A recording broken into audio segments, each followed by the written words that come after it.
Good morning everyone. How are you all? I hope all you are doing good. Welcome to our economics class. Today we will start with the first chapter of our economics, that is development. Development of a nation. Before move to understand about the term development, you have to know or you have to understand what's the difference between growth and development. When we say about growth, we usually talk about the increase in national income or increase in national output or increase in GDP, etc. But when we talk about the economic development, it's not merely the increase in national income, but it also include the good quality of life or a good living standard of a people. This living standard can be measured in terms of providing literacy to all or providing more healthcare or medical facilities to the people. So the economic development is not confined merely an increase in national income, but it also includes all other aspects of our life. In this lesson, we also will discuss about the per capita income and the different goals, different developmental goals of people. Okay children, so let's move to the topic in detail. Children, what do you mean by the term development? Development is a comprehensive term which includes increase in real per capita income, improvement in living standard of people, reduction in poverty and reduction in illiteracy, etc. So the term development include increase in real per capita income. What is per capita income? The meaning of the word per capita is per person or per head of the population. So per capita income means the average income of the population of a country. So you will get the per capita income dividing the national income of a country by total population. So you will get the per capita income of a country. What are the different features of development? Different people have different developmental goals. It may not be same for all. What may be development for one may not be development for the other. It may be destructive for the other. Income is the most important component of development.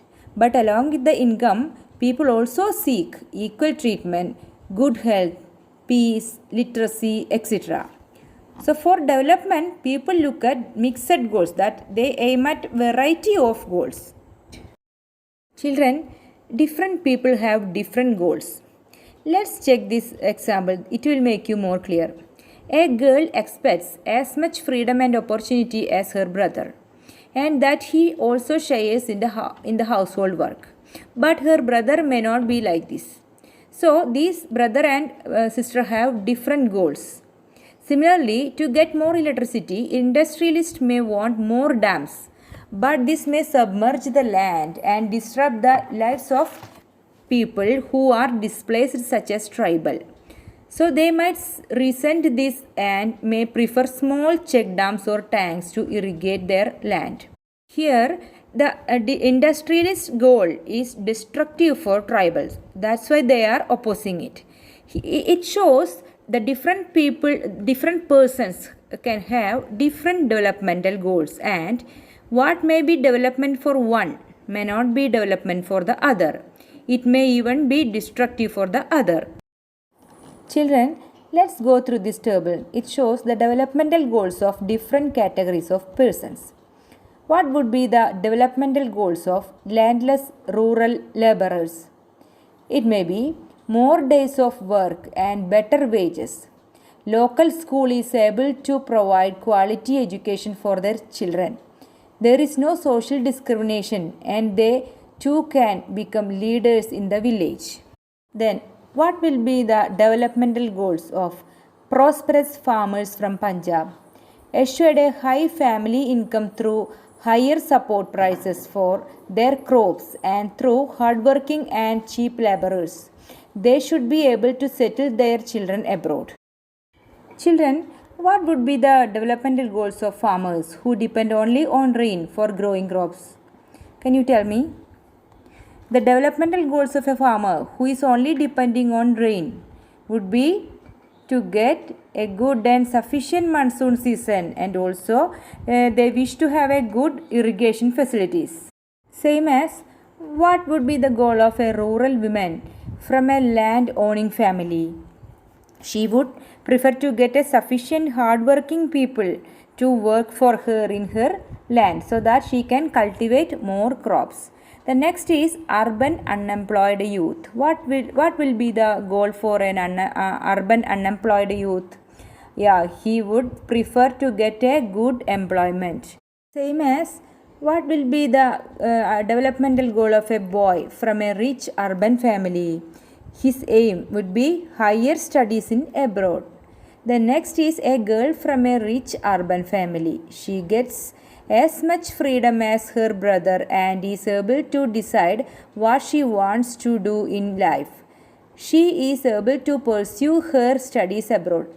So these are the developmental goals of a girls from a rich urban family. Likewise, what would be the developmental goals of a Adivasi from Narmada Valley?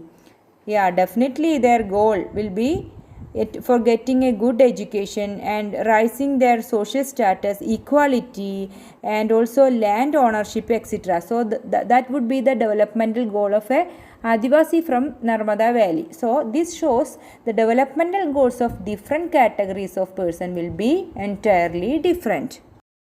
Next is income and other goals, common goals or non-material goals. Besides seeking more income, one way or the other, people also seek things like equal treatment, freedom, security, and respect of others. All these are important goals. In fact, in some cases, these may be more important than more income or more consumption because material goods are not all that you need to live. Money or material things that one can buy with it is one factor on which our life depends.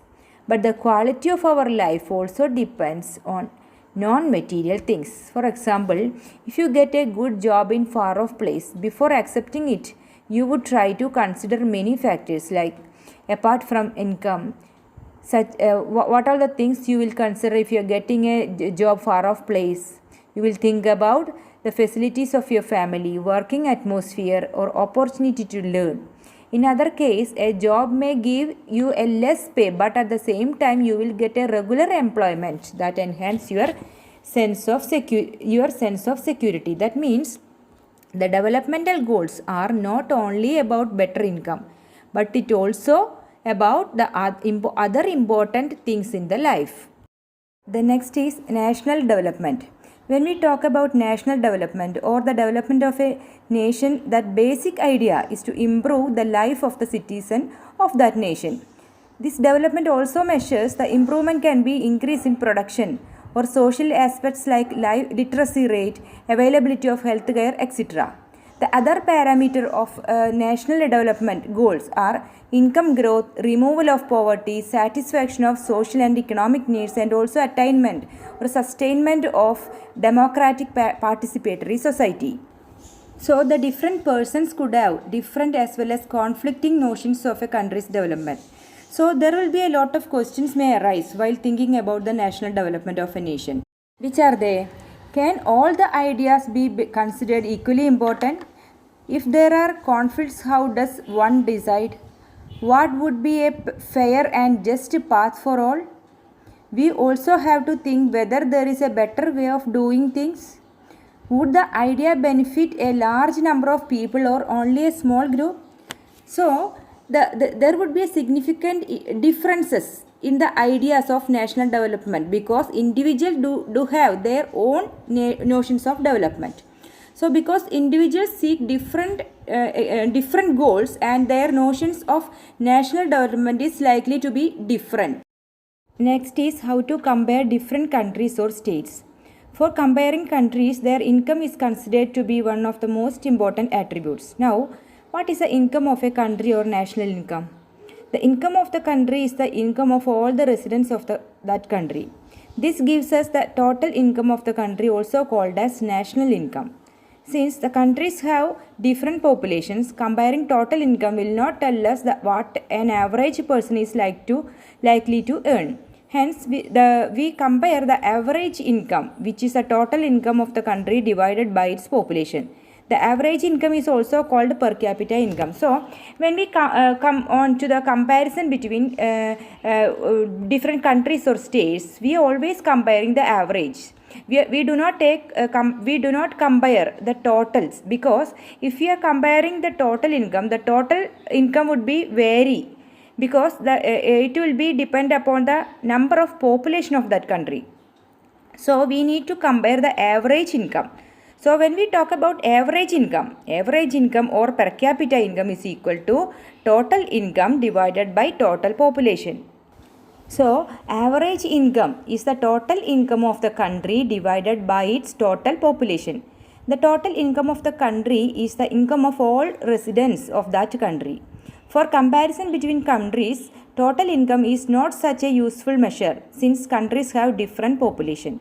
Hence, we compare the average income or the per capita income of that country. Children, let's check how the countries are categorized according to the per capita income. In World Development Reports brought out by the World Bank, countries with per capita income of US dollar 12,056 per annum and above in 2017 are called rich countries, and those with per capita income of US dollar 955 or less are called low income countries. India comes in the category of low middle income countries because its per capita income in 2017 was just US dollar 1,820 per annum. The rich countries, excluding countries of Middle East and certain other small countries, are generally called developed countries. Children, let's have a look at this table. You will understand how the average income of a country calculated. Here, we are considering country A and country B. When we consider the total income of the country A will be 50,000. That is total monthly income of all citizens, that is 50,000.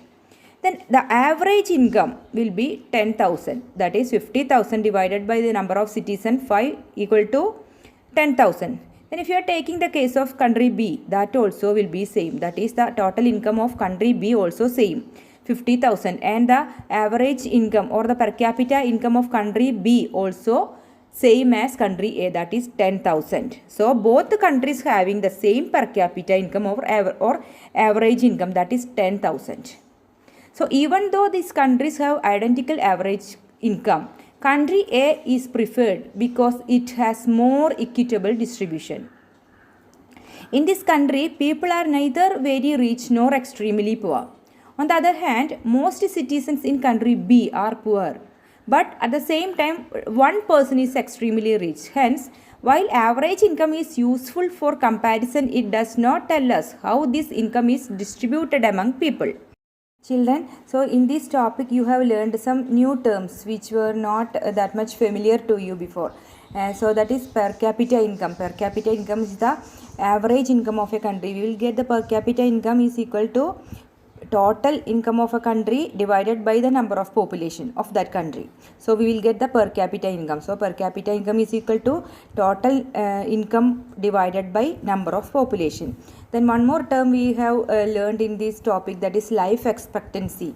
What is the term life expectancy refers? It refers to the number of years a person can expect to live. That is life expectancy. That is, the term life expectancy refers to the number of years a person can expect to live. Then one more term you have learned, that is literacy rate. That is the percentage of population of a given age group that can read and write, that's all. So children, you study all the topic whatever we have learned today. Watch your YouTube video and download your notes, and also you write down the notes without fail. Send the answers for the test questions. Okay children, thank you, take care, have a nice day.